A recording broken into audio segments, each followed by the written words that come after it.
Baik, bismillahirrahmanirrahim. Assalamualaikum warahmatullahi wabarakatuh. Waalaikumsalam warahmatullahi wabarakatuh. Waalaikumsalam warahmatullahi wabarakatuh, Pak. Suara saya berisik nggak? Kedengeran hujan nggak? Enggak, Pak.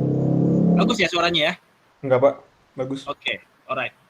Baik, hari ini kita masuk ke pertemuan keempat yang membahas mengenai long term financial planning and growth. Ya.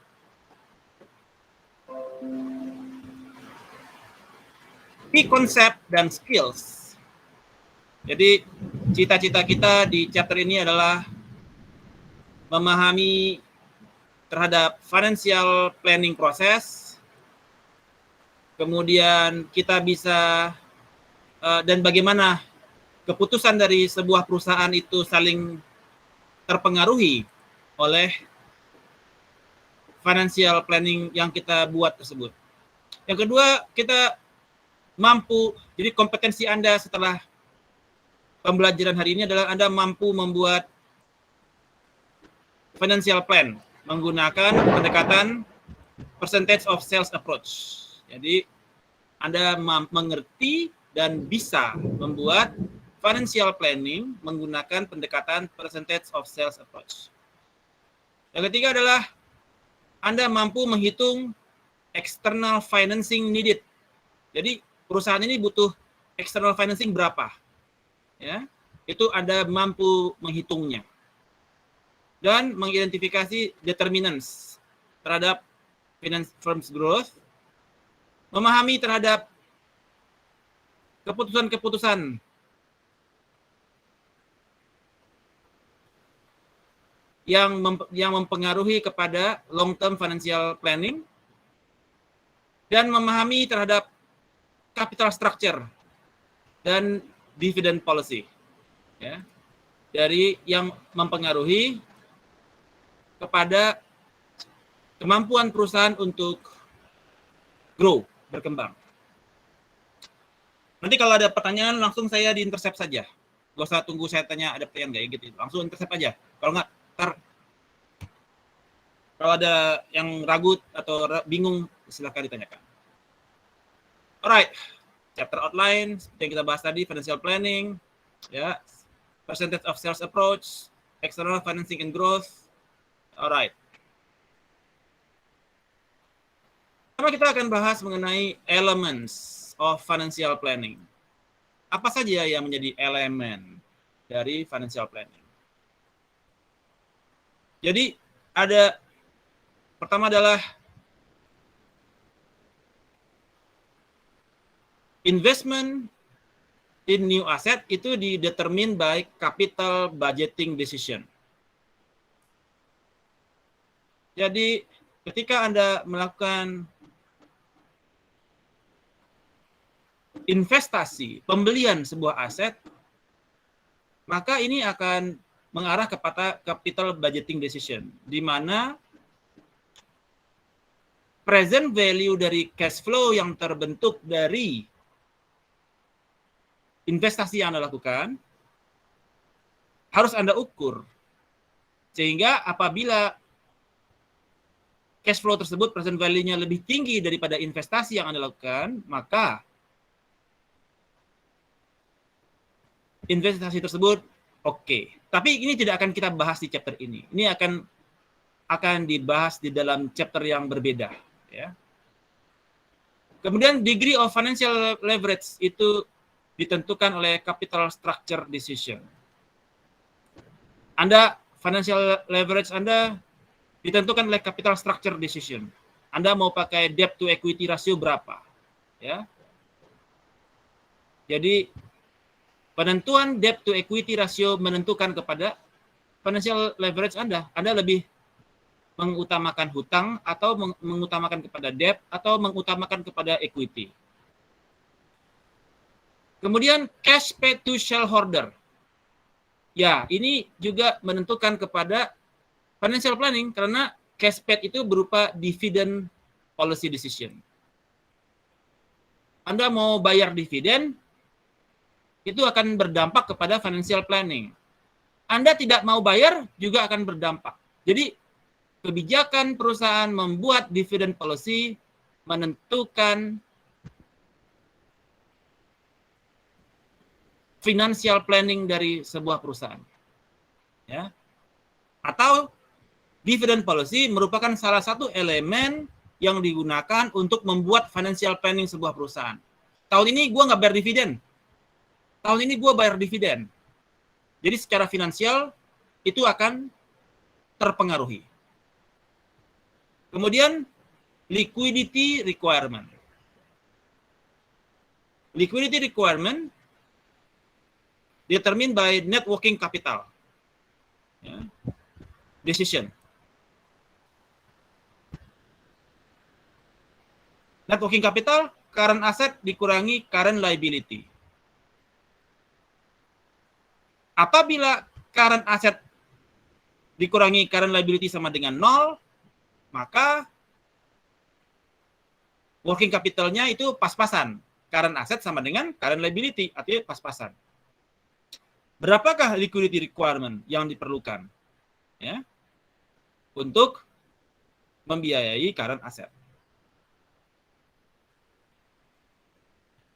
Ini ada antara lain elemen di dalam financial planning. Kemudian secara proses ada yang disebut dengan sebelum saya lanjutkan, any questions? Khalas? Wakaru? Araso? Araso yo. Kemudian berikutnya adalah financial planning process. Di dalam financial planning process ada yang disebut dengan planning horizon. Planning horizon dibagi dua, ada yang short run, ada yang long run. Kalau short run itu usually in the next 12 months. Jadi kita ada 1 tahun ke depan. Planning horizonnya 1 tahun ke depan kayak apa? Berapa penambahan sales? Jadi ada planning horizon. Ada juga yang secara long run, yang usually 2 until 5 years. Jadi kalau Anda mau investasi, membeli mesin misalkan, Anda bikin planning horizon, cash flow Anda 5 tahun ke depan seperti apa? Ada planning horizonnya. Jadi Anda memperkirakan, cash flow-nya ada 5 kali, di present value kan terhadap investasi yang Anda keluarkan. Apakah dia udah balik modal atau belum? Jadi ada planning horizon bisa 1 tahun, ya cuma 1 tahun ke depan, atau yang 5 tahun ke depan. Kemudian ada yang disebut dengan aggregation, yaitu combining capital budgeting decision into one large project. Jadi yang saya sampaikan tadi, agregasi itu adalah mengkombinasikan capital budgeting decision into one large project. Misalkan yang tadi, Anda beli pabrik besar, atau Anda beli perusahaan, Anda mengakuisisi sebuah perusahaan. Kemudian ada terjadi satu project artinya. Berapakah cash flow yang terbentuk? Ya. Nah, itu menjadi aggregation. Data agregator. Kemudian assumption dan skenario. Untuk setiap planning dibutuhkan realistic assumption. Ada asumsi yang realistis about important variables. Variabelnya kan bisa banyak. Ya. Saya perkirakan ekonomi akan booming. Saya perkirakan biasa netral aja, nggak ada kejadian-kejadian yang aneh. Saya rasakan kayaknya bakal resesi. Jadi ada realistic assumption terhadap important variables. Ya. Secara makro ekonomi misalkan. Kemudian run several scenarios where you vary the assumption. Jadi kita run kalau skenario-nya best skenario seperti apa, normal skenario kayak apa, worst skenario kayak apa, ya. Dan determine at minimum worst case, normal case, best case. Jadi ada 3 skenario at minimum. Ada 3 skenario at minimum terhadap financial planning proses tersebut. Kemudian Anda sebagai financial planner, Anda sekarang bekerja sebagai financial planner nih.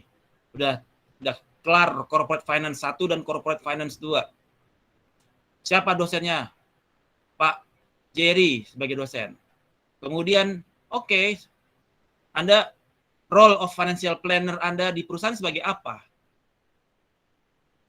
Satu adalah examine the interaction.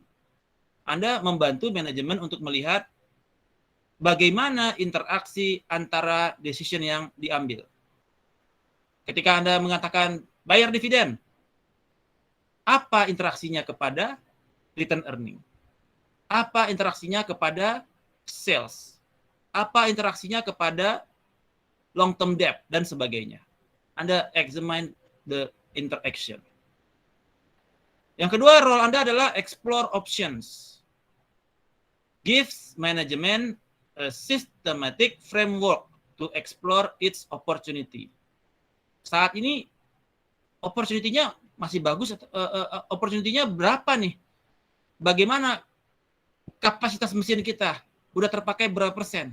Oh, baru kapasitas mesin kita baru terpakai 50%. Artinya Anda masih ada potensi kepada sales 50% lagi. Ya, tanpa harus investasi kepada machinery, tanpa investasi kepada mesin Anda. Karena mesin Anda baru terpakai 50%, ngapain Anda investasi lagi gitu. Jadi Anda bisa ngomong dengan perusahaan, ngapain lu investasi lagi? Kan mesin kita kapasitinya baru terpakai 30%. Ya. Kalau bego jangan ajak-ajak dong, bilang begitu. Anda harus bisa bilang orang bego karena mengambil keputusan yang bego. Nah, jadi Anda harus pikir,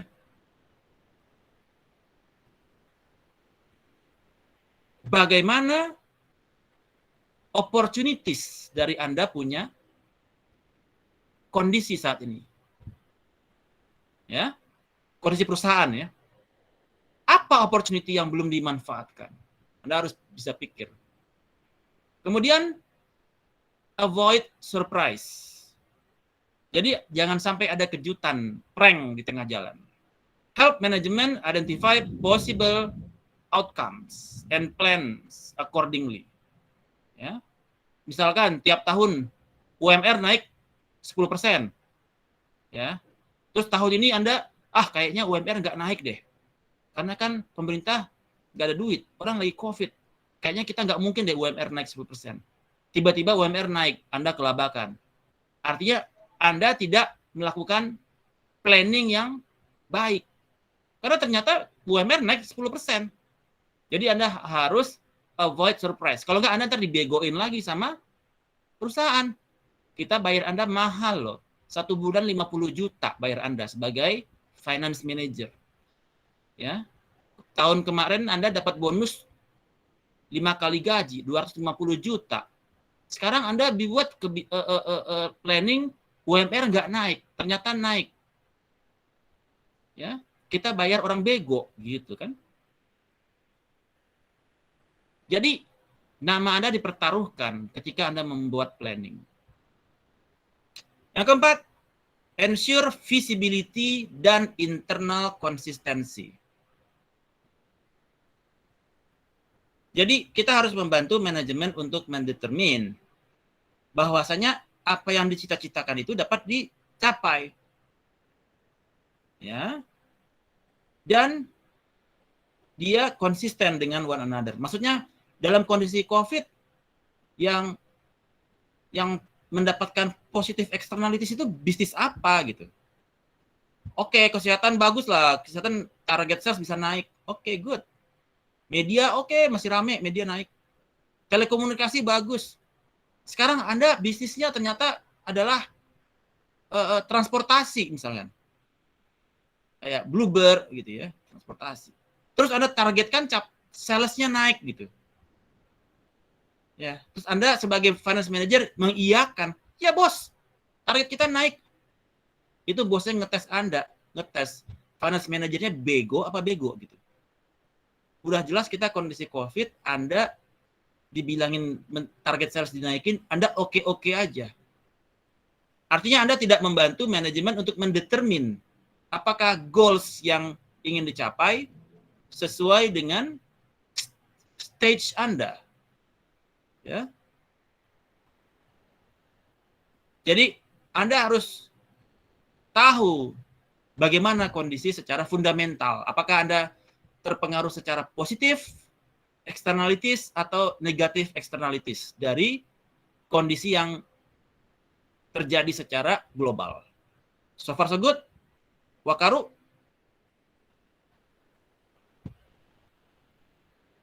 Araso? Arasoyo. Oke. Kemudian, apa saja yang menjadi bumbu dari financial planning model?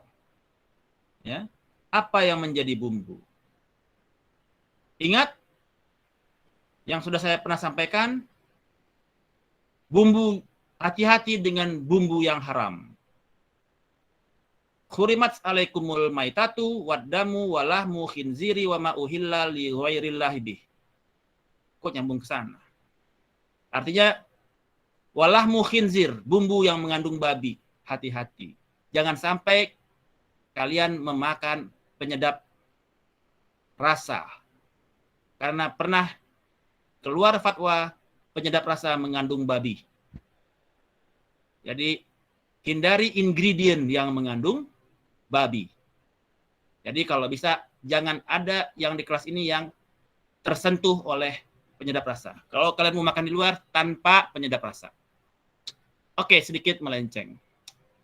Di dalam financial planning model ingredient ada beberapa faktor yang mempengaruhi bumbu-bumbu dari financial planning. Yang pertama adalah sales forecast.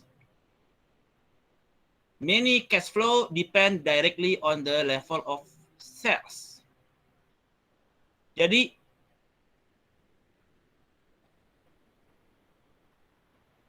sales forecast itu mempengaruhi semua. Ya, mempengaruhi kepada cash flow. Peningkatan sales forecast akan memberikan pengaruh kepada peningkatan cash flow.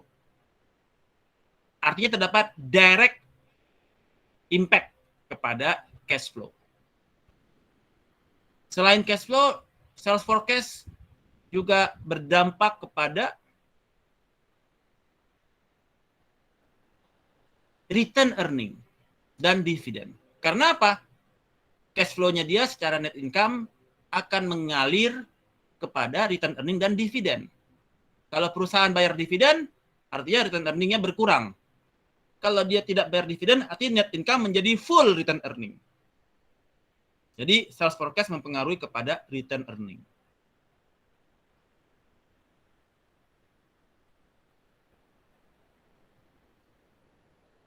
Kemudian peningkatan sales juga akan mempengaruhi kepada peningkatan cash, peningkatan aset. Jadi, dan peningkatan aset akan mempengaruhi kepada peningkatan liability dan equity.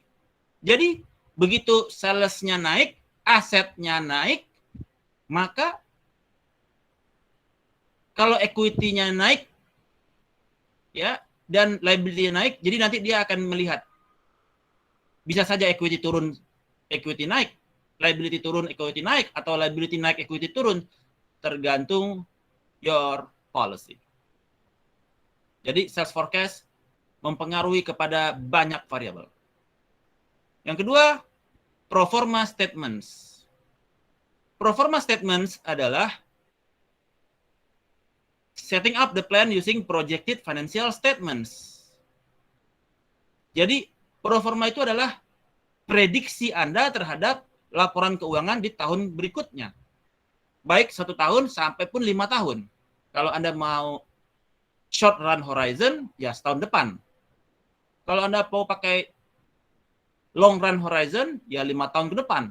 1, 2, 3, 4, 5. Itu disebut dengan pro forma balance sheet dan pro forma income statement. Oke. Dan Anda setting itu semua. Jadi Anda melihat, oh kondisi alam seperti ini bakal naik, bakal turun. Ya.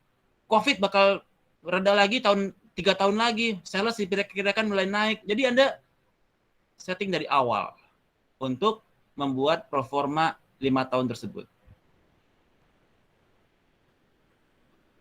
Skill Anda ditentukan dari seberapa akurat performa income statement dan performa balance sheet yang Anda bangun. Nanti kalau Anda, oke, kita lihat sales kita bakal naik nih. Oke, ternyata turun. Ntar ditanya, siapa dulu dosennya? Pak Jerry dosennya. Yang kena saya lagi. Ya. Kemudian yang ketiga adalah asset requirement.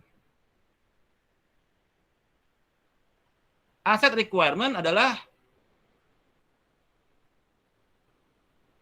additional assets that will be required to meet sales projection. Begitu sales naik 25%, maka aset naik, cash naik 25%. Account receivable naik lagi 25%. Maka inventory naik lagi 25%. Could be happen like that. Secara average ya. Mungkin dalam kenyataannya bisa saja salesnya naik, cashnya naik 30, account receivable-nya naik 10, ya. Maybe nggak mungkin semuanya 25. Pasti dia secara in average, kalau sales naik 25%, current asset juga, terutama dari sisi cash dan receivable juga naik sekitar 25%. Kemudian financial requirement. Financial requirement adalah the amount of financing yang dibutuhkan untuk pay the required asset. Sekarang aset naik jadi 3.000. Liability Anda cuma 2.500. Artinya perlu financial requirement, perlu financing untuk membayar kepada required asset. Total aset 3.000, total liability 2.500. Maka Anda perlu financing.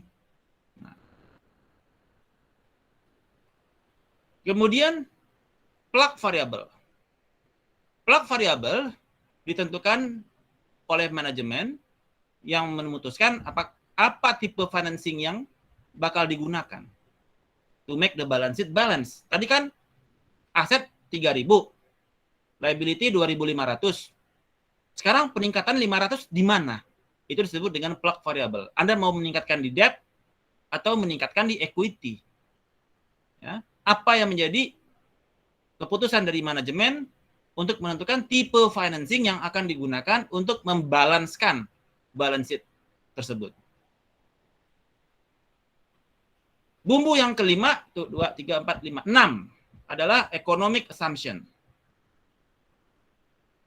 Yaitu explicit assumption about the coming economic environment. Artinya Anda punya asumsi nih, ke depan seperti apa nih setelah COVID Delta, mau muncul Lambda nggak? Mau muncul Theta nggak?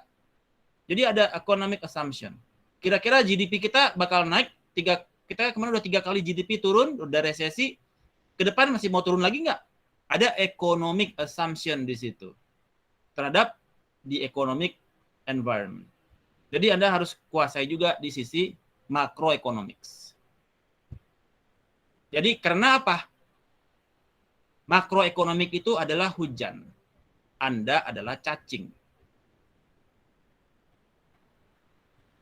Kalau makro jelek, artinya musim kemarau, maka cacing-cacing akan menggeliat kepanasan.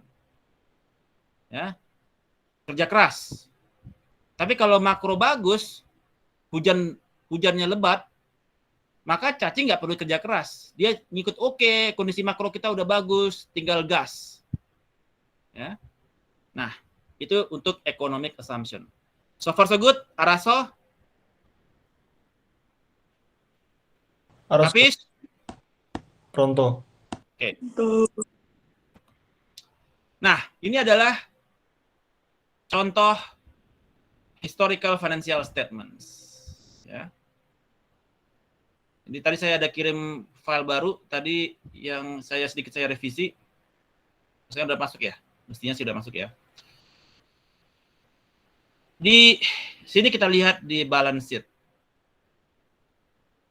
Aset 500, debt 250, equity 250. Balance nggak?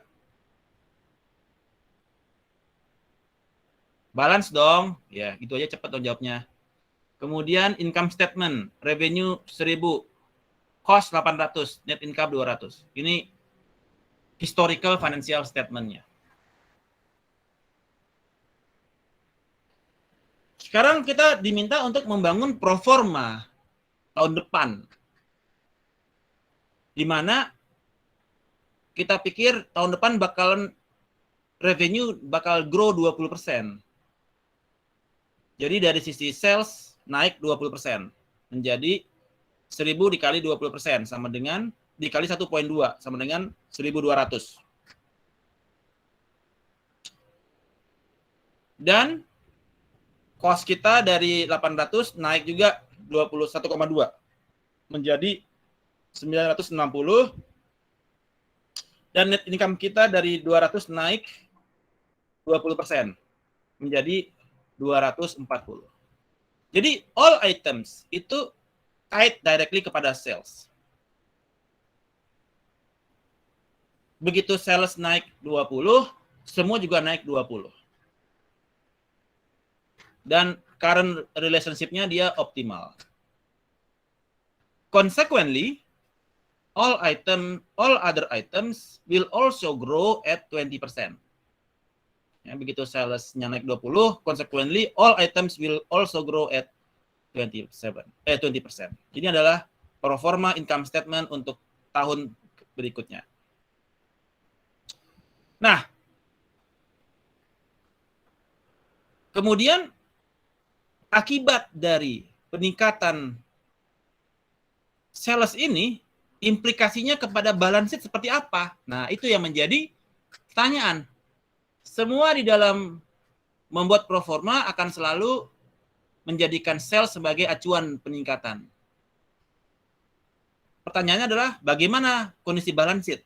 Sebelumnya balance sheet kita kan 500-500. Ya, 500-500. Terjadi peningkatan sales jadi 1.200 dan income jadi 280.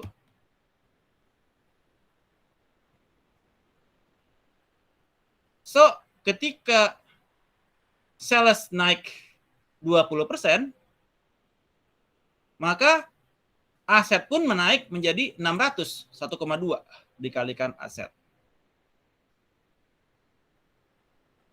Dan maka kondisi idealnya adalah dari debt yang 250, equity 250 artinya 50-50 kan? Debt to equity artinya debt to equity rasionya adalah 1,0. Kalau di sini, aduh, bisa nggak? Tes, belum nyalain kah? Bentar.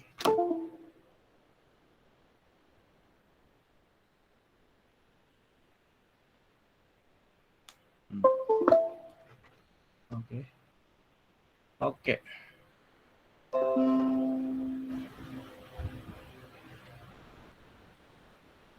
Oke. Debt to equity sama dengan 250 dibagi 250 sama dengan 1,0. Di tahun berikutnya tentu kita masih pakai asumsi yang sama sehingga debt to equity-nya juga debt to equity-nya juga 1,0. Sehingga debt-nya 300 dan equity-nya pun 300. Jadi mereka balance. Case kedua adalah bagaimana bila dividen. Dividennya bagaimana kondisi Case pertama adalah kita kan mendapatkan nilai dividennya itu 200, nilai net income-nya tadi berapa? Net income-nya tadi 240. Kalau net income 240, sedangkan equity kita dari 250, sebelumnya dia tadi kan dia 250 ya. Sedangkan net income kita tadi 240. Yang dia menjadi 300. Artinya dia cuma plus 50 doang. Artinya sisanya dia ini yang 190 ini menjadi dividen. 190 menjadi dividen. Ya. Jadi proforma balance sheet yang pertama adalah dia equal 50-50, tetap artinya bahwasanya dari net income dari yang sebelumnya 250 equity naik menjadi 30, berarti return earning adalah 50. Sementara dividen menjadi 190. Total 240 yang adalah sebagai net income. Kemudian case kedua adalah apabila perusahaan membayar menggunakan semua net income kepada return earning, di mana no dividends are paid.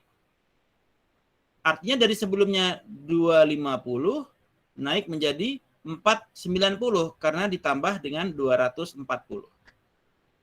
Yang mana 240 tadi adalah sebagai net income. Ya. Nah, berapakah debt? Maka debt karena aset kita naik menjadi 600, dari 500 naik menjadi 600 karena peningkatan sales sebesar 20%, maka debt kita adalah 600 dikurangin 490 selisihnya, agar supaya balance sheet-nya dia balance. Ya. Oke, sampai segitu dulu. Ada yang nggak paham? Siapa yang kurang paham? Araso? 알았어요. Oke, good. Yang nggak paham, nggak mau nanya, mau jadi satrio meneng kah? Ya, jangan sampai nggak nanya, terus nilainya 30 lagi ya. Oke? Jangan berpikir silent is gold. Kalau nggak paham, tanya. Saya tidak ingin mendidik satrio meneng di sini. Ya. Satrio meneng itu tahu nggak? Bukan satrio piningit ya, satrio meneng. Oke, tapi meneng-meneng nilainya 80 nggak apa-apa. Artinya memang satrio meneng itu adalah yang dia meneng-meneng tapi satrio nilainya 90. Jangan meneng-meneng nilainya tetap 30. Nggak boleh dikasih gelar satrio meneng. Malu. Oke, good. Jadi tadi udah kebayang ya performa balance sheet seperti apa. Kemudian percentage of sales approach. Percentage of sales approach. Jadi di dalam membangun proforma balance statement, proforma income balance sheet dan income statement. Di dalam jadi kita menggunakan sales approach. Semua itu berdasarkan sales. Misalkan di dalam income statement, cost may vary directly with sales. Jadi cost itu betul-betul dipengaruhi oleh sales. Sehingga nilai profit margin akan menjadi konstan. Maksudnya apa? Misalkan, kalau kita profit margin ambil 20%, maka apabila sales naik 20%, maka profit margin atau net income per sales juga naik 20%. Artinya dia konstan lah gitu ya. Tapi nggak mesti. Ya, konstannya juga di level tertentu. Ya. Kemudian, jadi kita bisa berasumsi, oh oke, salesnya naik 20%, profit marginnya juga naik 20%. Kalau biayanya juga naik 20%. Ya. Jadi kalau sales naik 20%, ini kan ada sales, ada cost, ada profit margin. Sales naik 20, cost naik 20, profit margin juga naik 20. Tapi kalau sales naik 20, cost turun, profit margin lebih gede lagi. Misalkan sales naik 20, cost turun 5%. Maka profit margin bisa 20 sampai 30%. Misalkan. Ya. Jadi kalau kita bisa efisien, maka bisa cost down, maka itu akan berimpact juga kepada profit margin. Jadi tujuannya kita adalah gas sales dan rem cost. Kemudian depreciation dan interest expense. Mungkin dia tidak tidak terpengaruh secara direct oleh sales. Kenapa? Di mana letaknya? Kenapa depresiasi dan interest tidak dipengaruhi oleh sales? Ada yang bisa jawab? Reza, kenapa Reza? Depresiasi dan interest tidak dipengaruhi oleh sales.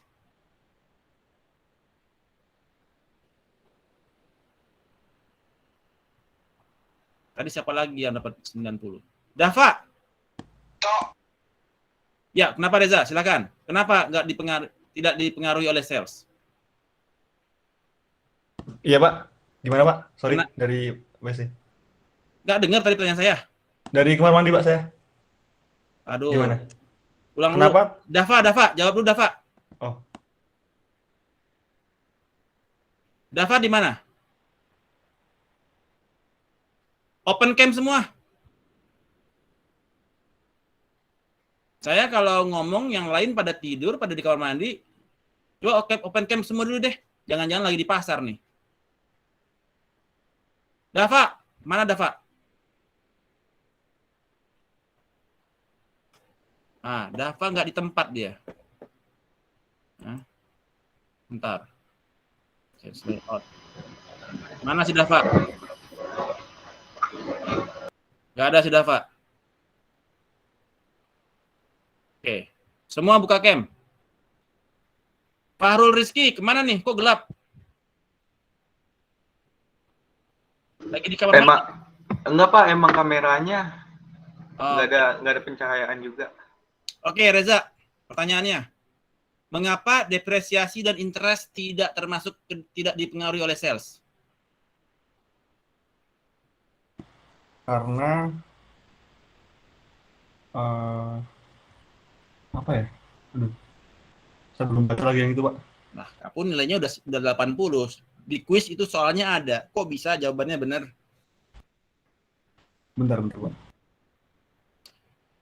Aprilia, kenapa depresiasi dan interest tidak dipengaruhi oleh sales?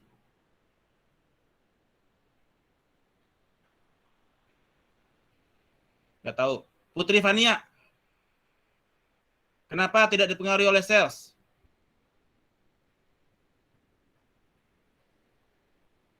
Halo, Saya kurang Putri tahu. Fania. Kurang tahu kah?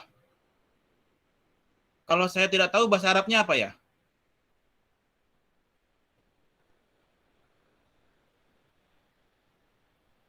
La afham kah? Apa ya? Kalau tidak tahu ya. Bahasa Jepangnya wakarimasen. Bahasa Arabnya apa ya? La afham.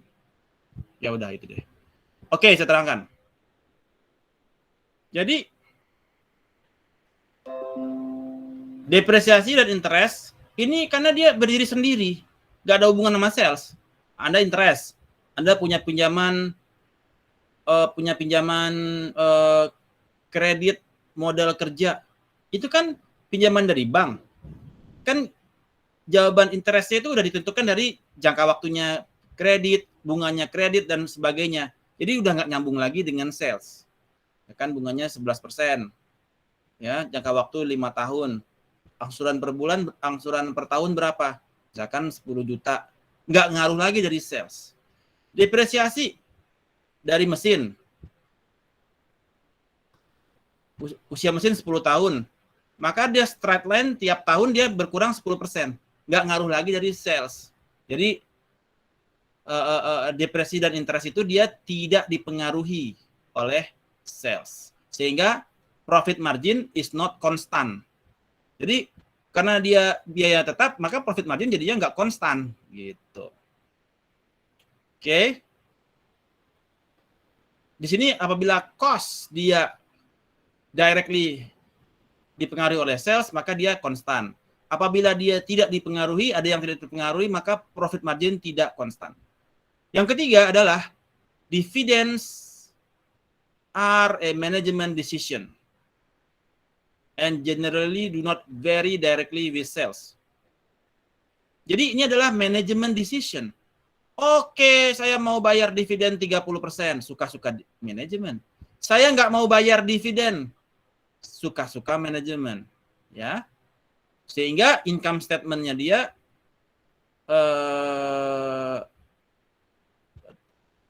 berdasarkan polisinya dia terhadap income statement, dia bayar dividennya, ini akan berpengaruh kepada return earnings. Bisa saja return earning-nya naik 440 poin. Bisa juga naiknya cuma 10 poin. Tergantung kepada besaran, kayak tadi, cuma naik 50 tadi kan? Karena yang 90 dijadikan dividen. Itu dari sisi income statement. Kemudian dari sisi balance sheet,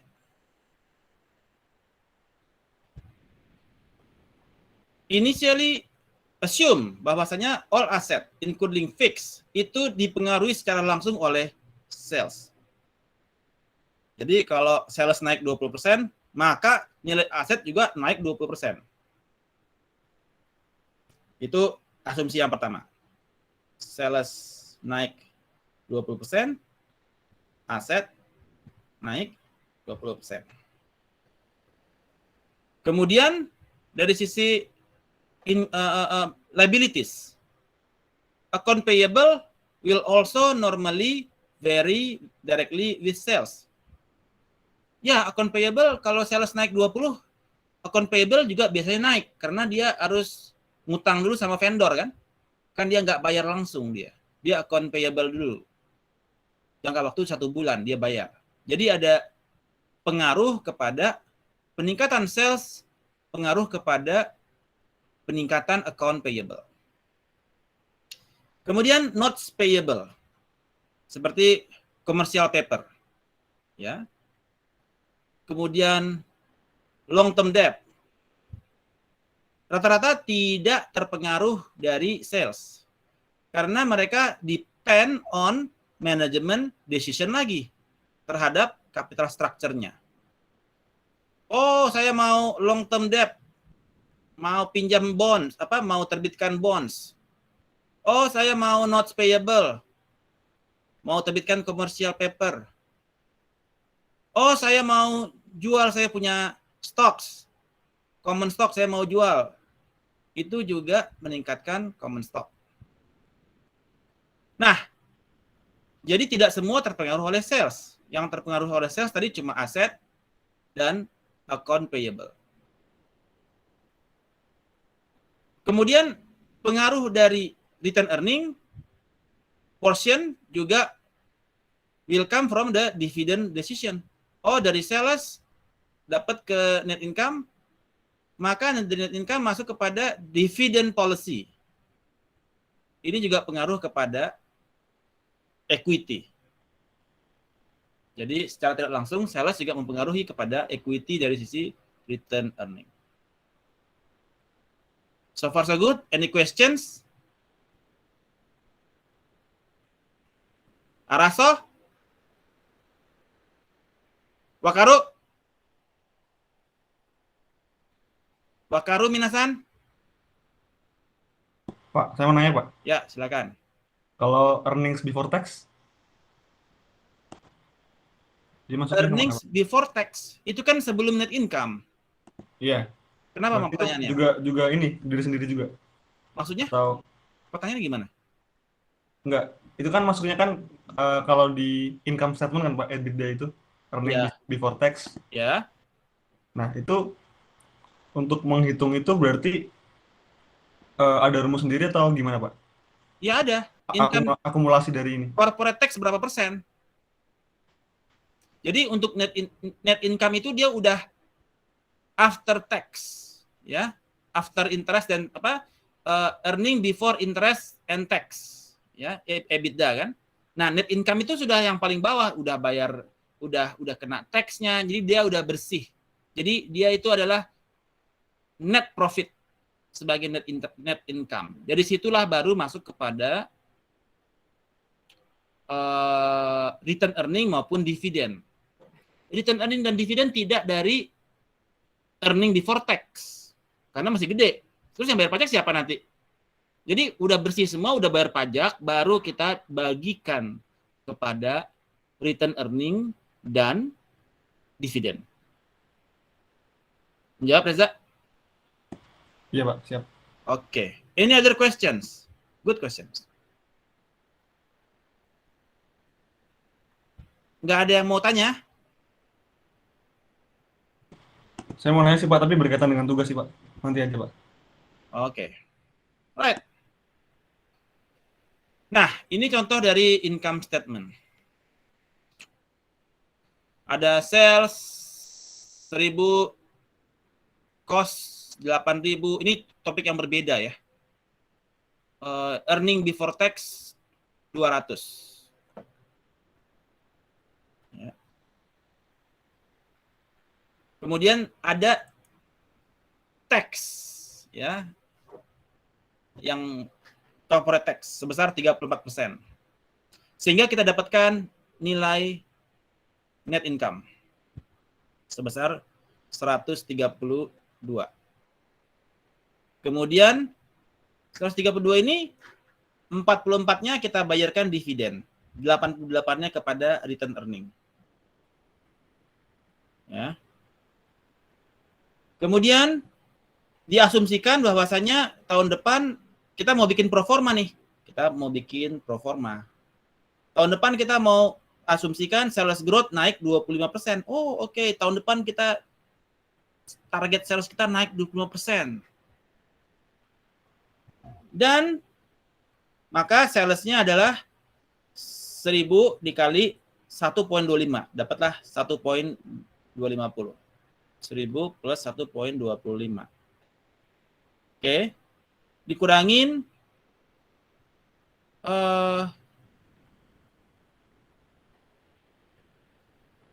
oke, sebentar. Ini salah. Ini 800.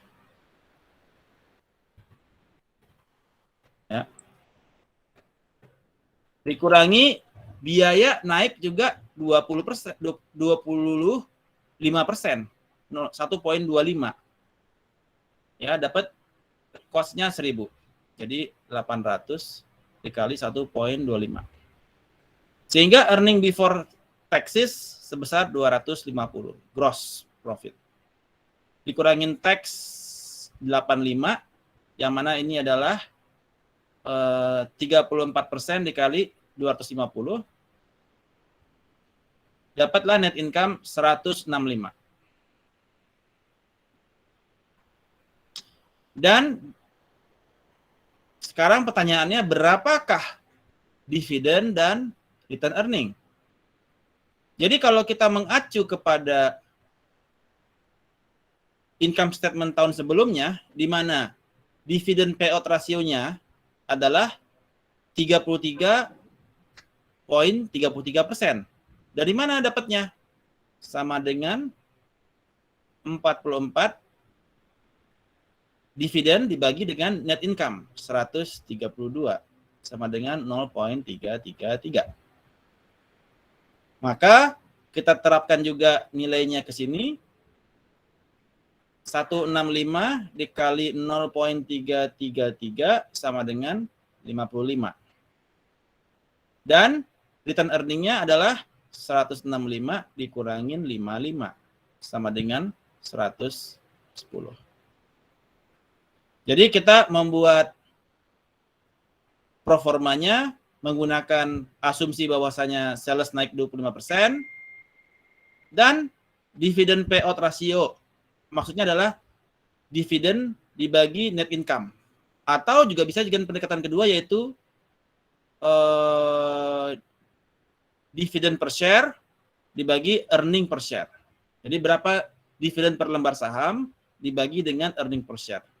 Dapat nilai 33%. Jadi kita bisa mengukur berapa jumlah dividen menggunakan dividen payout ratio di tahun sebelumnya. Dan berapa return earning menggunakan tahun sebelumnya. Jadi pro forma ini dia memprediksi income statement kita tahun ke depan dengan asumsi salesnya naik 25%. Dan dividen payout rate-nya dia mengikuti kepada tahun sebelumnya. Araso? Kebayang nggak? Belum, Pak. Boleh jelasin lagi nggak, Pak? Siapa yang udah kebayang tadi siapa? Billy kebayang, Bill? Iya, Pak. Oke, coba. Apa yang belum kebayang oleh Putu? Putu, yang belum kebayang apa, Putu? Jujur dari awal proforma income statement-nya itu masih belum paham, Pak. Oke. Billy, coba terangkan ke Putu. Dari mana dapat angka proforma income statement? Silakan Putu. Silakan Billy. Proforma yang di sebelah mananya ya, Pak? Yang kanan ini. Dari mana dapatnya? Dari income statement. Ya, terus terangin. Angka 1250 dari mana dapatnya? Itu dari sales dari penjualannya. Biasanya kan sebelumnya itu memang sudah ada datanya, terus diolah lagi gitu, Pak. Oh, bukan begitu cara neranginnya. Kamu harus nerangin sama teman kamu nih. Coba terangkan. Jelaskan kayak saya tadi jelasin. Oh, itu yang 1,25 dikali 1000. Jadi 1.250. Dari mana dapat 1,25? Dapat dari mana? 1,25 ini dapat dari mana? Billy? Iya, Pak. Dapat dari mana, Billy? Dari sales growth 25. Iya, yang 25%. Ya, jadi kan 20%. Jadi 1 plus sales growth-nya kan? Dapat 1,25 kan? Oke. Jadi Putu dari sales 1000 kan terjadi peningkatan sales growth sebesar 1,25 kan? Maka menjadi proformanya menjadi 1,250. Kalau Putu memakai asumsi bahwa sales bakal naik 25%. Cost dia juga ikut naik 20% karena dia terdampak secara langsung. Asumsinya terdampak secara langsung ya.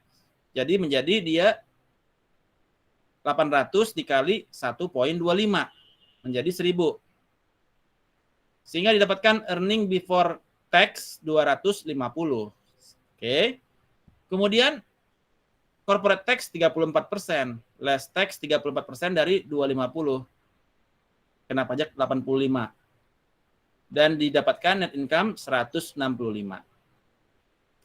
Kemudian dividen payout rate kita di tahun sebelumnya kita bayar dividen itu adalah 0,33. 44 dibagi 132. Maka dividen kita juga sama 0,33 tapi dikali dengan 165 sebagai net income yang baru yang proformanya. Dapatlah nilai dividen 55. Karena dividennya 55, maka return earning adalah selisih antara net income dikurang dividen. Dividen dibayarkan kepada pemegang saham. Return earning dimasukkan ke dalam common stock equity. Jadi menambah kepada common stock di equity.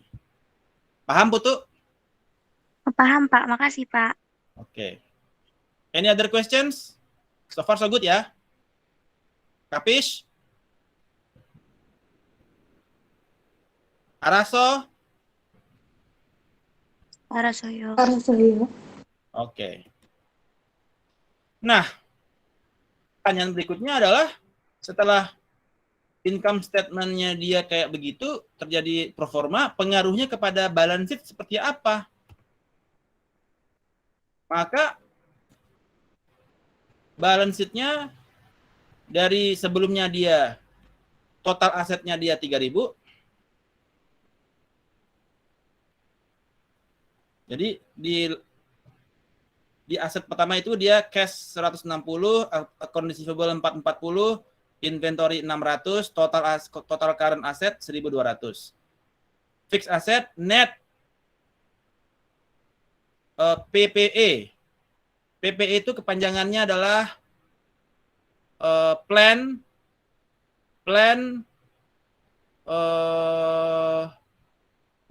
production and equipment. PPE. Plan pabrik, kalau nggak salah production ya, dan equipment. Oke, itu sebagai fixed asset. Sebesar 1.800, maka total aset kita adalah 3.000. Sekarang dengan pro forma, maka menjadi berapa itu nilai asetnya? Nah, nilai awalnya 3.000. Tentu dia harus dicek dulu nih. Kita sanity check dulu dengan current liability. Oh, sama-sama 3.000. Oke, kalau gitu ini oke, dia udah balance. Sekarang cash-nya 160. Ya. Yang mana cash ini adalah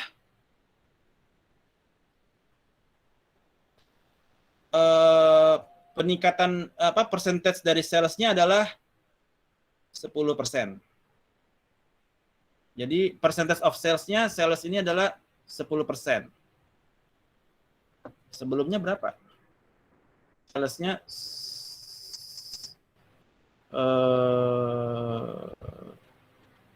160. Dia sekarang sales-nya dari 1.000 menjadi 1.250. 250 percentage of sales. Oke. Ini kita abaikan dulu. Jadi pro formanya dia adalah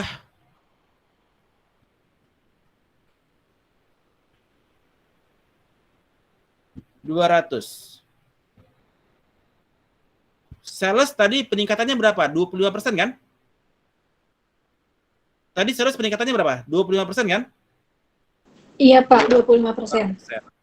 Jadi 160 naik 25% menjadi 200.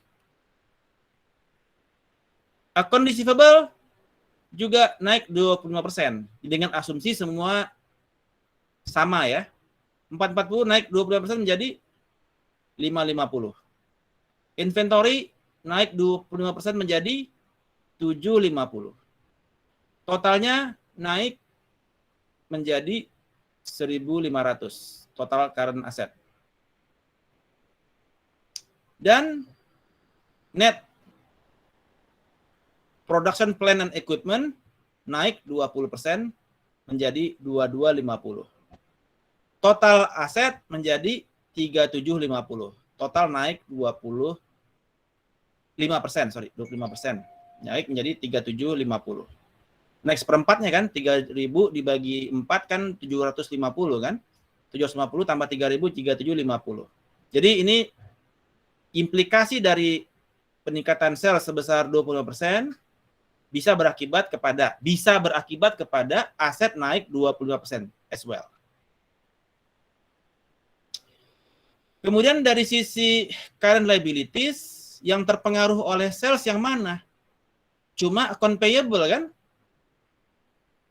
Account payable di mana account payable naik sebesar 25% menjadi 375.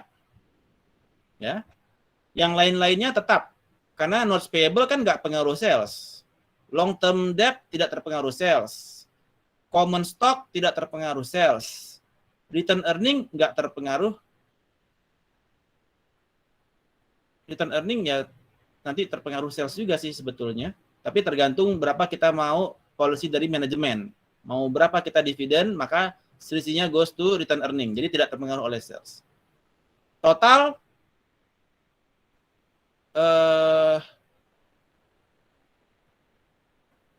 didapatkan total liability dan equity sebesar 3185. Nah, terjadi selisih antara 3750 dan 3185. Maka ini yang disebut dengan bahwasanya perusahaan membutuhkan financing untuk membiayai asetnya. Karena ada selisih 3750 dikurangin 3185 sama dengan 5565. Jadi butuh financing 565 untuk membalanskan sisi aset dan sisi liabilities. Ya. Jadi dari implikasi dari itu maka terjadi kebutuhan financing, peningkatan sales tersebut. Itu skenario pertama ya. Nah, sehingga didapatkan perusahaan perlu $565 di sisi debt atau equity. Bisa debt, bisa equity. Mau financing yang mana? Kepada debt kah? Atau kepada equity? Terserah Anda sebagai finance manager memberikan rekomendasi. Di mana nilainya itu adalah selisih dari total aset dikurangin dengan total equity, liability dan equity sebesar 565. Nah, dari situ maka masuk kepada plug variabel. Apakah Anda mau meningkatkannya berdasarkan liability dengan meningkatkan notes payable, long term debt, atau Anda mau meningkatkannya dari sisi common stock? Ya, dari Anda menambah share Anda ke pasar untuk mendapatkan dana menggunakan common stock. Ya. Atau Anda mau mengurangi dividen. Dividennya dikurangi, maka return earning akan masuk semuanya kepada common stock. Jadi bukan kepada common stock, kepada return earning, ya. Nah, kalau tadi 565 itu nggak dibayar dividennya, maka semuanya masuk kepada return earning. Jadi dibutuhkan negotiation skill di dalam mata kuliah ini. Negotiation skill Anda untuk mengajak kepada para shareholder, udah Pak, nggak usah terima dividen dulu.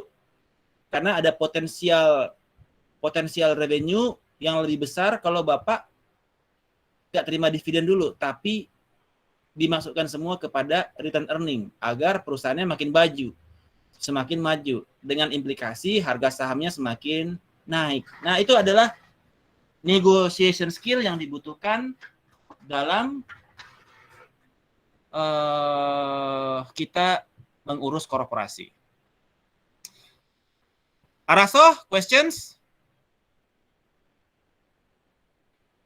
Any questions? Oke, saya lanjutkan dulu. Nah, kemudian ketika Anda melihat sebuah perusahaan, yes, oke, butuh financing. Tapi sebenarnya memang apakah Anda butuh sebesar $565 ini? Do you really need this money to finance your liabilities? untuk financing Anda punya notes payable, long term debt, apakah Anda butuh 565 ini? Karena apa? Suppose the company is currently operating at 70% of capacity. Jadi kalau capacity itu full capacity sales, dia kalau sekarang penjualan Anda berapa sales Anda? Sales Anda 1.000 ya. Betul nggak tadi sales 1.000? Naik ke 1250 kan? Kalau kapasitinya Anda itu adalah di 70%, maka full kapasitinya adalah 1429. Ini merupakan full capacity dari Anda punya mesin.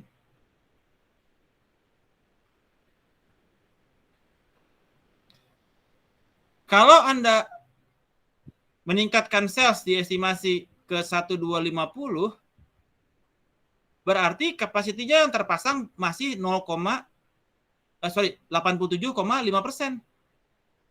87,5%. Masih belum full capacity. Artinya Anda bisa mengabaikan peningkatan dari fixed asset, di mana nilai 1.800 ini nggak perlu naik ke 32250 karena kita masih ada idle capacity, belum full capacity, sehingga ini bisa di take out nih sebesar 450 di take out karena kita ngapain lu investasi lagi ke mesin, toh mesin lu belum full capacity. Berarti 3750 dikurangin 450 sama dengan 3.300. Oleh karena itu, maka dari sisi financing kita nggak perlu 565. Cukup 3.300 dikurangin 3.185. 511. 115 US dollar. Ya. Cukup 115. Jadi nggak perlu di 565. Karena company dia assume supposedly the company is working at 70% of liability. Oke. Nah, sehingga pro forma total aset adalah tadi 3750 dikurangin 450 menjadi 3.300 aja. Dan total di mana total liability dan owner equity adalah 3185. Sehingga maka financing yang dibutuhkan adalah 3.300 dikurangin 3185 sama dengan 115 US dollar. Di mana untuk menutupi kekurangan ini kita bisa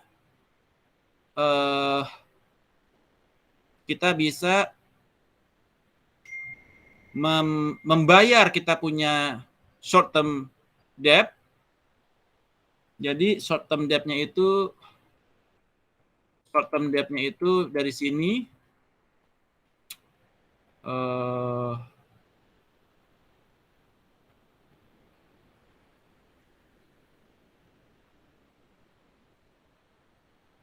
short term debt kita lunasi dan kita pindahkan kepada owner's equity. Jadi kita lebih menekan kepada owner's equity. Jadi banyak sekali options atau pilihan untuk menutupi financing ini. Misalkan kita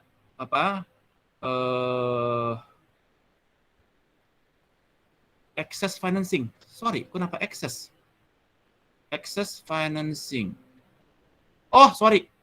Kita excess financing ya. Bukan kurang. Sebentar. Kita kan sebelumnya 3185 ke 3750. Artinya kurang financing kan?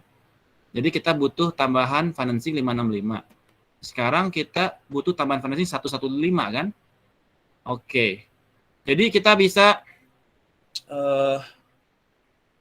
berdasarkan notes payable kita oh iya, betul. Jadi kita bisa membayar notes payable. Bagaimana caranya?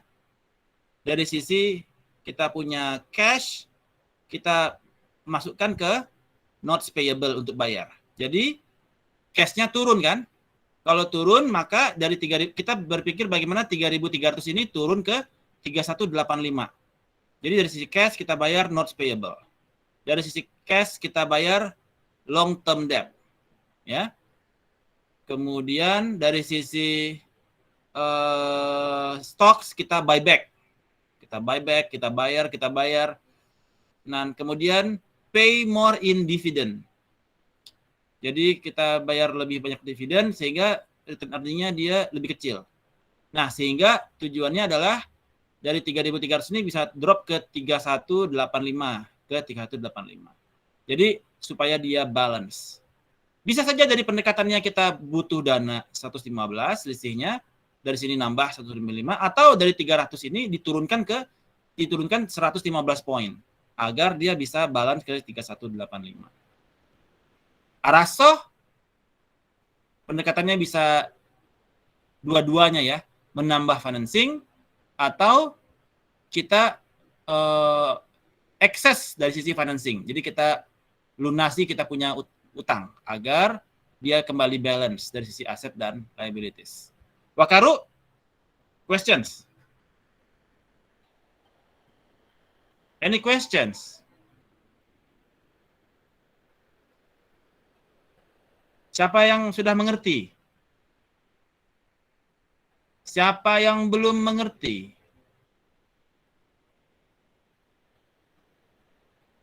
Dafa udah paham? Alhamdulillah, Pak. Wah, memang ya. Bukan kaleng-kaleng Dafa ini ternyata ya. Gitu dong, mantap. Reza udah paham? Lumayan, Maaf Pak. ya, Pak. Tadi, Pak, aku lagi ke toilet, Pak. Aku lagi sakit juga, Pak. Oh, oke. Baik, kita lanjutkan. Putri Fania udah paham? Belum begitu paham, Pak. Di mana nggak pahamnya? Yang tadi di hitung-hitungannya itu loh, Pak, yang di awal. Yang Yang mana di itu? slide berapa? Coba, Pak, ke... Ini. Nah, ya, Pak. Apa? Yang mana yang nggak paham? Dari yang aset sini, Pak. Gimana sih, Pak, sebenarnya, Pak? Belum terlalu paham, gitu. Belum terlalu paham sama dua-duanya. Kan tadi ingat. Sebentar dulu. Putri Fania masih makan mecin nggak? Enggak, Pak. Ah, masih, Pak. Hah? Kalau masih ya percuma juga gua terangin, Pak Putri. Nggak bakal paham juga.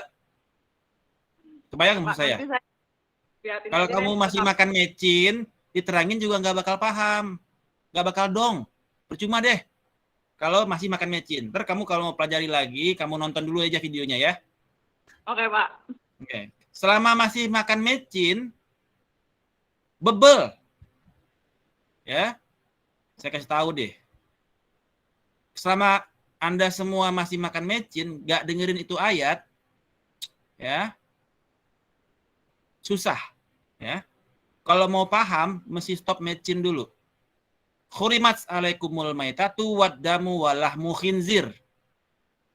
Ya, fatwa MUI sudah pernah menyampaikan salah satu penyedap rasa mengandung khinzir. Jadi kalau Anda masih makan penyedap rasa yang mengandung khinzir, bebel. Reza udah nggak makan mecin kan? Dafa? Masih sih, Pak. Masih sih, Pak. Ya. Mungkin dosisnya masih rendah kali. Iya, Ya. Pak. Kalau bisa 100% bebas mecin. Karena perlu saya share nggak fatwa MUI-nya di sini? Ya, share ya fatwa MUI-nya. Supaya kalian semua tuh ya, jangan pikir saya bercanda itu. Ntar ya. Tar aja deh, repot. Nggak nyambung. Oke. Nanti Putri nonton lagi aja. Oke. Baik, Pak. Kemudian, jadi kita udah dapat pendekatannya. Kita bisa dari sisi kita punya cash 200, lunasin aja nih ke sini. Sehingga dia bisa misalkan 100. Ya kan? Kemudian dari long term debt kita lunasin jadi 700. Jadi kita bisa lunasi di sini jadi naiknya jadi sedikit lebih turun sehingga nilainya turun ke 3185. Ya. Jadi kita bisa pendekatannya adalah 115-nya diambil dari aset yang diturunkan. Atau bisa juga dari sini beli tambahin debt sehingga naik ke 300. Ya. Dua alternatif. Next, kita masuk kepada growth and external financing. Jadi at low growth level, internal financing atau return earning may exceed the required investment in asset. Jadi kalau kita growth-nya levelnya itu yang di bawah, growth levelnya itu kecil, maka return earning sebagai internal financing udah cukup. Nggak perlu ngutang, nggak perlu debt, nggak perlu nambahin jualin common stock. Cukup lu pakai return earning aja. Kalau growth levelnya rendah. Ya. Tapi semakin growth rate yang diperlukan oleh perusahaan itu semakin tinggi, ya, maka internal financing jadi nggak cukup. Sehingga the firm have to go to capital markets untuk getting the money. Ke capital market. Jadi capital market itu apa aja? Ada stocks, ada bonds, dan lain sebagainya. Ya. Maka kita perlu melakukan examining terhadap hubungan antara growth dan external financing yang dibutuhkan untuk long range planning. Ya. Nah, the internal growth rate itu tell us how much the firm can grow asset using return earning. Kira-kira berapakah growth dari aset Anda apabila Anda cuma pakai return earning only? Kira-kira berapa bisa peningkatan aset? Jadi kalau kita lihat dari internal growth rate itu, rumusnya adalah return on asset dikalikan dengan retention rate dibagi dengan 1 dikurangi return on asset dikali dengan retention rate. Ya. Jadi return on asset itu rumusnya adalah net income dibagi total asset. Ya, kan ada sales, biaya cost of goods sold sampai net income kan? Net income dibagikan dengan total aset dibagikan return on asset. Namanya aja return on asset. Jadi ada return yaitu sales terhadap nilai aset. Maka 132 sebagai net income dibagi 3.000, 0,044 untuk return on asset. Kemudian retention rate adalah dividend payout ratio. Bukan. Retention rate adalah 1 dikurangi dividend payout ratio. Jadi yang di-retain, return earning maksudnya. Jadi retention rate adalah 1 dikurangi dividend payout ratio. Kalau Anda dividennya tadi dividennya 0,33 kan? Maka retention rate-nya adalah 1 dikurangi 0,33 sama dengan 0,67. Dapat nilai retention rate. Sehingga internal growth rate-nya adalah kalau Anda cuma pakai return earning ya, return on asset dikali retention rate Anda 67% ke return earning dibagi 1 dikurangi 0,04 dikali growth rate sama dengan 3,02%. Jadi kalau Anda cuma ngandelin return earning, maka kemungkinan growth rate dari perusahaan Anda adalah sebesar 3,02%. Sementara kalau Anda menggunakan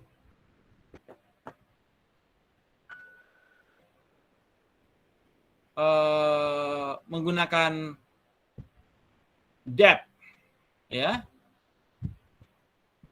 untuk maintain Anda punya constant debt ratio, menggunakan debt, maka growth rate Anda, sustainable growth rate Anda berapa? Jadi untuk sustainable growth rate, jadi tadi ada bedanya ya, internal growth rate dan sustainable. Sustainable menggunakan debt, ya, yaitu return on equity. Jadi karena kita kan tadi kan net income dibagi total aset kan. Kalau menggunakan sustainable, net income dibagi dengan equity. Net income dibagi equity sama dengan 0,07733. Dengan retention rate tetap, ya kan tadi tetap nggak berubah. Kebijakan kita tetap 67%, di mana dividen 33%. Dapatlah 0,073 dikalikan retention rate kita untuk return earning payment ratio kita, dibagi 1 dikurangi return on equity dikali 0,67 sebagai retention rate. Sama dengan 5,14. Jadi apabila Anda mengandalkan kepada return earning 3,02, itu dia lebih kecil daripada 5,14%. Apabila Anda menggunakan debt untuk Anda punya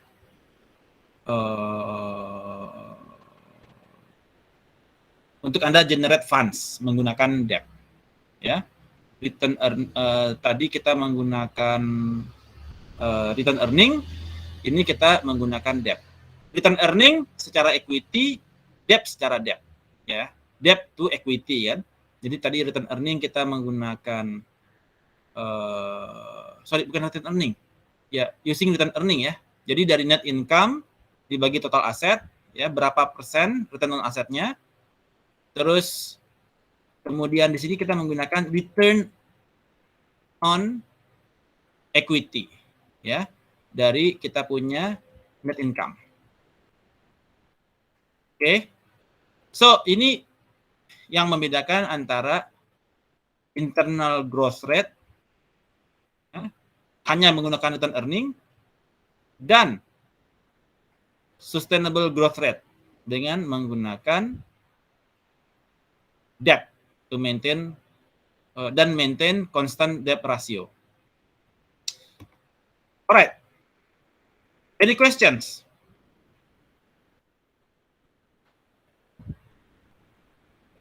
Araso?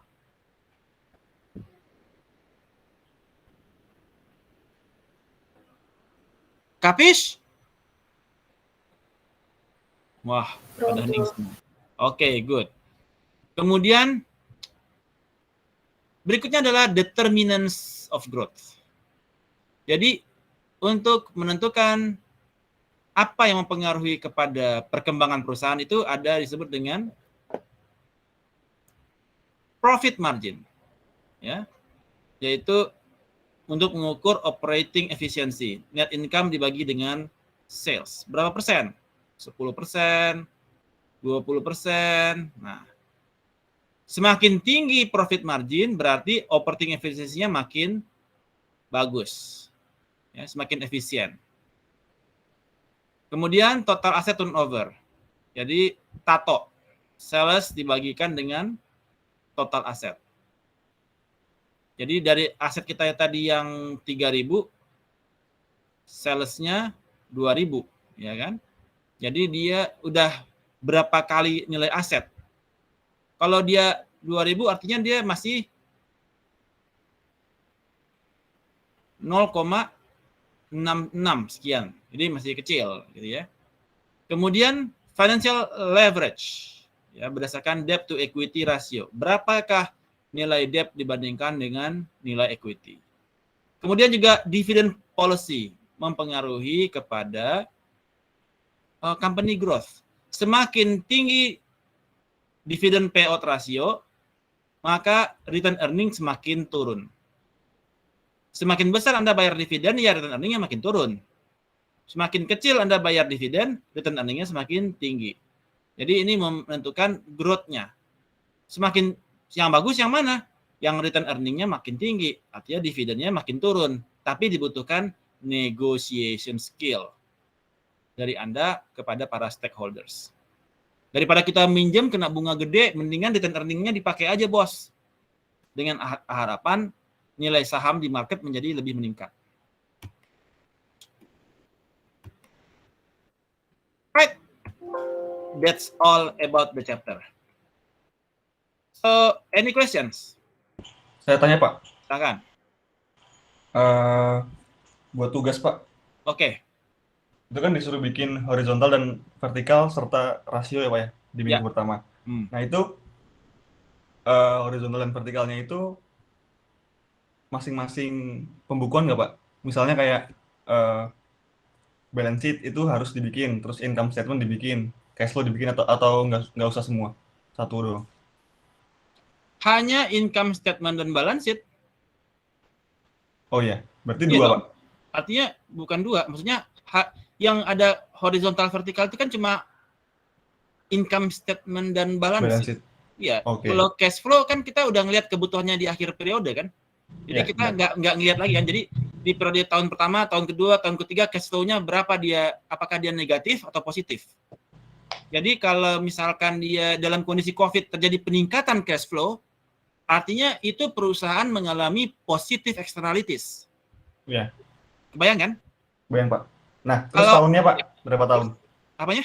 Berapa tahun? Apanya tuh? Kan kemarin waktu awal kan 4 tahun. Iya kan, Nah, 4 ini- tahun itu artinya kan dapat 3 kan? Dari tahun yang pertama, tahun kedua, tahun ketiga, tahun 2000 misalkan 2016, 29, iya. 16, 17, 18, 19 kurang. 2017, 2018, 2019, 2020 kan? Iya. Cash flow-nya yang pertama tentu yang dari 2017 ke 2018. Terus cash flow yang kedua 2018, 2019. Iya. Cash flow ketiga 2019, 2020. Iya. Terjadi peningkatan cash flow atau penurunan cash flow. Kalau cash flow naik berarti company-nya mengalami positive externalities dengan kondisi COVID. Kalau cash flow-nya terjadi tren penurunan, artinya dia mengalami negative externalities atau mengalami financial distress. Kebayang nggak? Kebayang Pak. Apalagi soalnya? Pertanyaannya. Terus saya ini Pak, yang apa namanya, rasio itu belum paham banget Pak. Caranya gimana ya Pak ya? Soalnya waktu di video tuh kurang jelas Pak penjelasannya. Kurang jelas rasio yang saya terangkan di video. Enggak, saya nggak nangkap aja Pak sebenarnya. Masih Waduh. kurang nangkap. Sebentar ya. Yang year to year itu Pak. Year to year Iya. yang kamu bicara rasio sekarang atau bicara apa nih? Rasio. Rasio. Iya. Bentar. Kenapa nih? Kok hang? Taruh. Oh, ya. Oke. Open.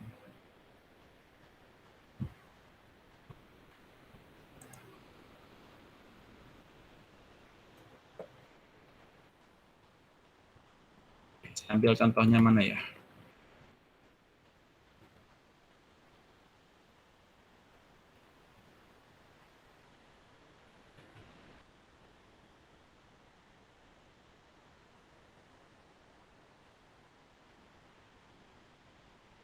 Nah, kan ada current ratio kan?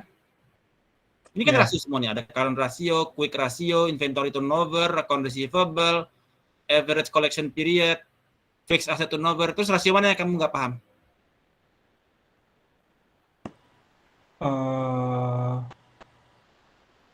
Berarti kita nyarinya cuma 2 doang Pak. Kok 2 doang? 20. 1, 2, 3, 4, 5, 6, 7, 8, 9, 10, 11, 12, 13, 14, 15, 16, 17, 18, 19, 20, 21. Oh, berarti semuanya itu, Pak? Aduh. Ya iyalah. Oh iya, ya, siap. Jadi kamu kan nanti lihat rasionya si perusahaan itu kan, Iya. ya kan? Terus rasionya itu dibandingkan dengan sebelumnya dia terjadi peningkatan atau enggak kan? Oke, terjadi peningkatan. Ya itu yang pertama. Kemudian kita bandingkan lagi dengan industri kan? Iya. Industri kita pakai 4 company lain kan? Yang di dalam industri yang sama ya. Anda cari rata-ratanya. Current rasionya berapa? Quick rasionya secara rata-rata 4 company itu berapa? Inventory 4 company itu rata-ratanya berapa? Accounts receivable turnover si company itu rata-rata berapa? Ya.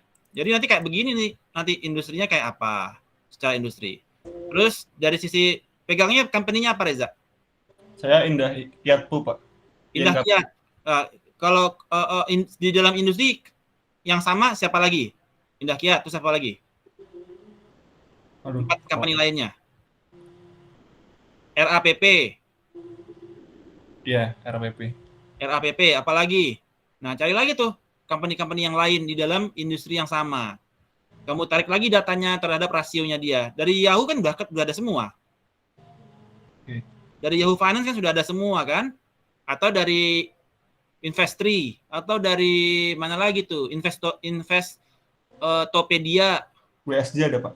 Ya. Apa? BJ. WSJ. WSJ itu apa kepanjangannya? Kalau kepanjangannya saya nggak tahu, Pak. Kemarin saya lihat di situ. Nah, itu juga bisa. Kan ada rasionya. Secara industri, berapa mereka di periode terakhir tersebut? Rata-ratanya. Anda bandingkan dengan si Indah Kiat Pulp and Paper, kan? Indah Kiat di 3 tahun terakhir berapa dia punya financial ratios pergerakannya? Ya kan? Iya. Terus apakah di tahun terakhir itu di 2020 itu dia di atas rata-rata industri atau di bawah rata-rata industri? Kebayang nggak? Kalau dia bisa saja bagus, bisa saja jelek kan, tergantung rasio apa yang kita bahas kan. Iya, Pak. Makin tinggi inventory turnover makin bagus, ya kan? Tapi makin tinggi debt to equity makin jelek, gitu ya. Jadi tergantung rasio apa yang dipakai. Makin tinggi dia bisa makin bagus, bisa makin jelek. Jadi Anda lakukan analisa itu. Ya. Excel-nya udah jadi belum? Saya udah, Pak. Udah submit belum? Belum. Nah, jadi Kalau yang kemarin udah, ini yang ini belum, yang minggu ini, Pak. yang minggu ini belum. Iya. Oke. Jadi nanti minggu depan kita bahas ya. Ditambah dengan minggu ini nih. Minggu ini kita tadi bahasnya mengenai proforma kan? Nah, tugas Anda selanjutnya adalah membangun proforma analisis. Jadi menggunakan asumsi sales bakal naik berapa persen. Nah, oke. Itu dulu ya, sebentar ya. Nanti kita bahas lagi. Saya sambung dulu, masih ada sedikit nih. Oke? Alright. Kemudian pertanyaan berikutnya adalah yang sering ditanyakan, berapakah asumsi peningkatan sales? Bagaimana cara menghitungnya? Ada yang tahu?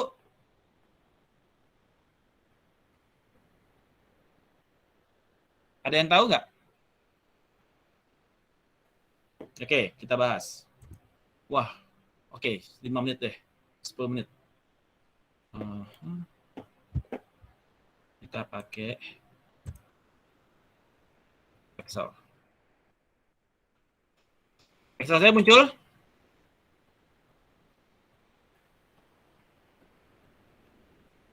Terlihat, Pak. Oke. Jadi tadi ingat nggak ketika kita untuk mengukur kita harus mempunyai economic assumption di dalam financial model. Ada economic assumption. Jadi kita perlu mengukur apa saja economic assumption yang kita gunakan. Gitu. Jadi misalkan economic assumption itu apa aja contohnya? GDP. Apalagi ya? Gross domestic product. Udah dapat makroekonomi belum? Sudah, Pak. Oke, apa aja yang menjadi makroekonomi indikatornya? Gross domestic product, terus apa lagi?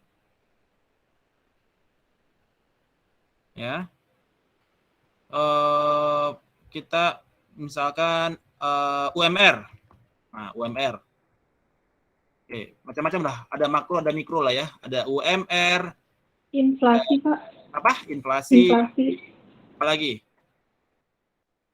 Exchange rate. Ya, exchange rate kan? Exchange rate. Lagi. Ya. Atau bahan bakar oke. Dah, dulu deh. Nah, ini ada sales. Misalkan salesnya adalah kan between misalkan tadi 100 sampai dengan 800 lah misalkan ya. Oke. Ya. Oke. Jadi ini tahun 2000 misalkan 2001 misalkan. Ini kita run between 2002. Ini ditarik ke sini. Kemudian GDP-nya bisa macam-macam lah ya. Kita normal pakai Likert aja lah ya. Pakai run between, ada GDP-nya itu kita normalisasi 1 sampai 10 lah misalkan. Sorry. Oke. Sorry, GDP itu oke. Pendapatan penduduk ya. Kita ambilkan gini aja dah. Cara gampang ya. Kita pakai Likert. Kalau mau pakai angka real lebih bagus ya, kalau pakai range ya. Tapi saya untuk meringkas GDP, gross domestic product, UMR, inflasi, exchange rate. Nah, kita bisa dapatkan, jadi dari kondisi model ini kita bisa dapatkan nilai regresinya dengan regression, di mana input X-nya adalah ini sebagai sales, kemudian X-nya adalah GDP, UMR, dan exchange rate. Kemudian kita, cancel, ini harus di label dulu. Sales.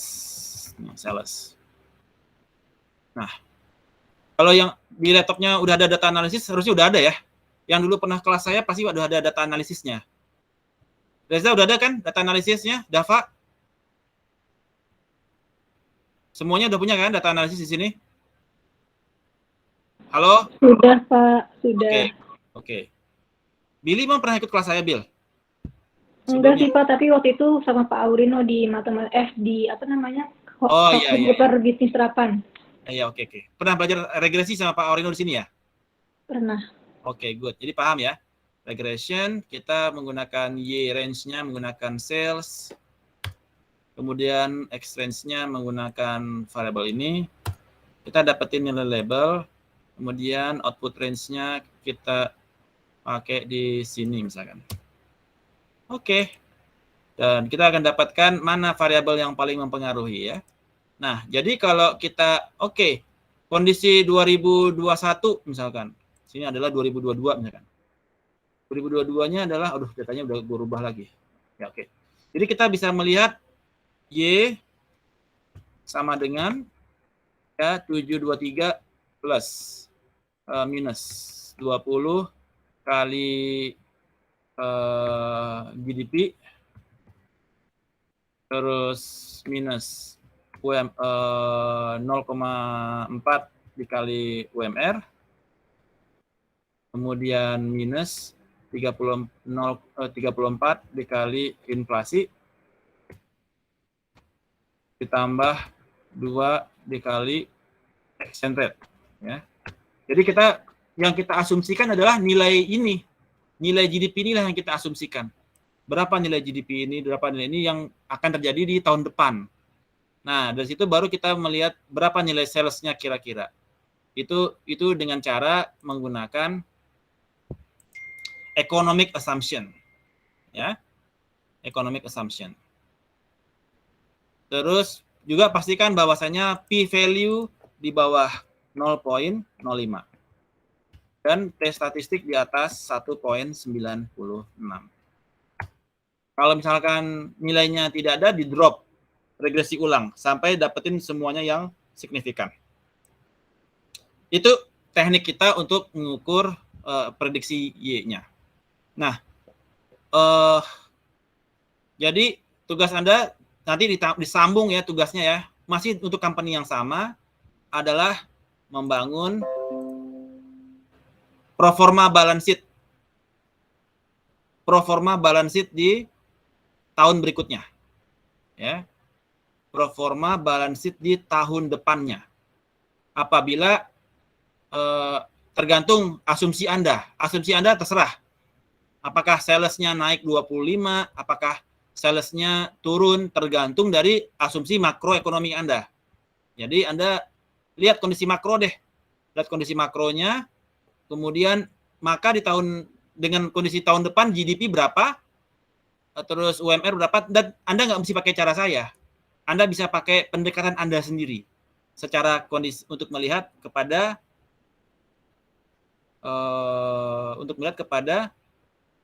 economic assumption-nya. Kemudian setelah Anda dapat, oke, salesnya naik 10%. Oke, berarti tahun depan proformanya kayak apa? Jadi Anda teruskan untuk membangun proforma balance sheet dan income statement di working paper Anda di Excel-nya. Araso?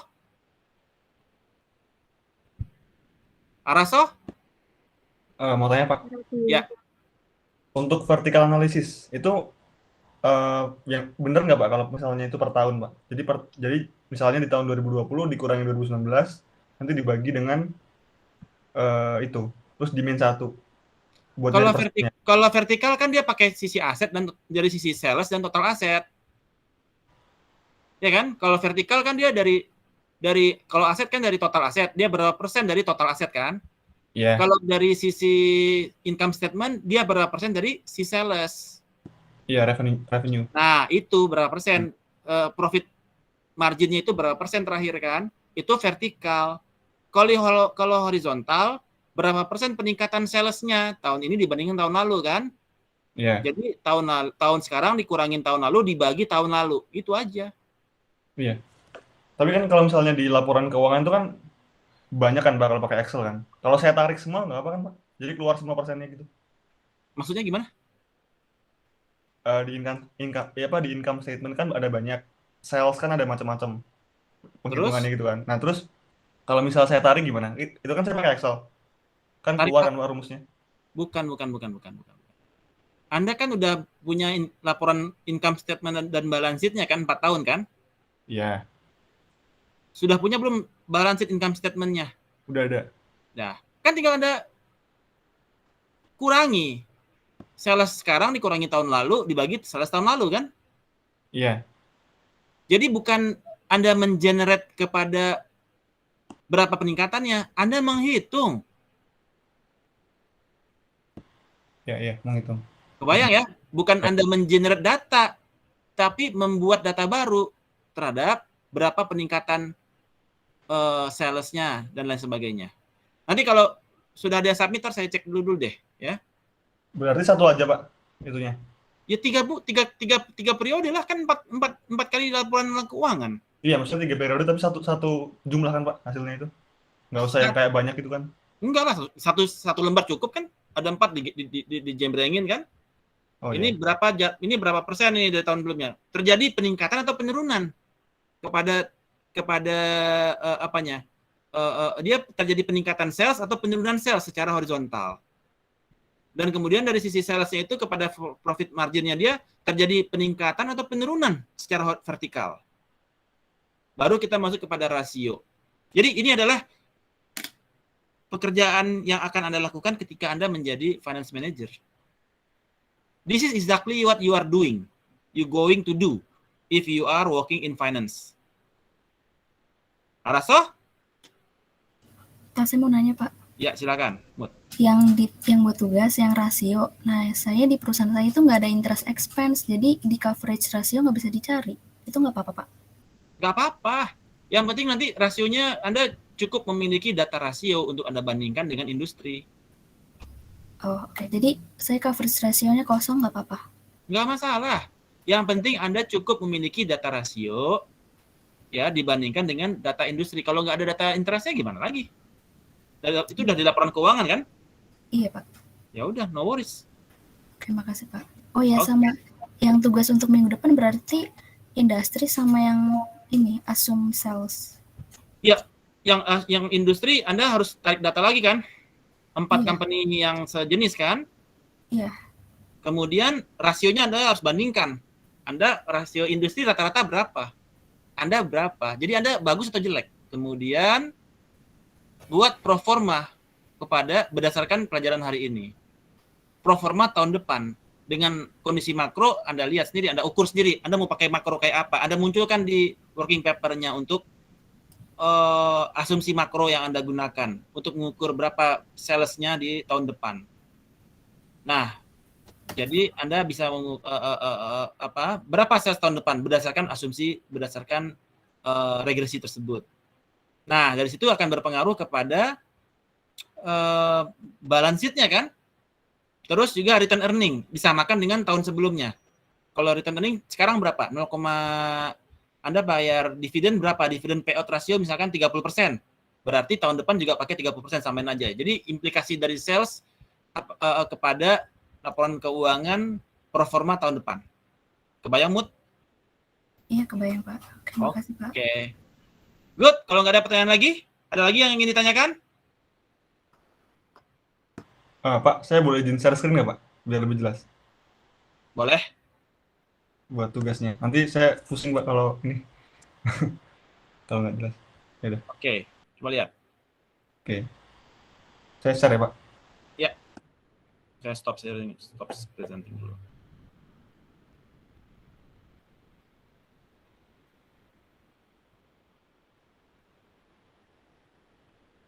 Mana, Reza?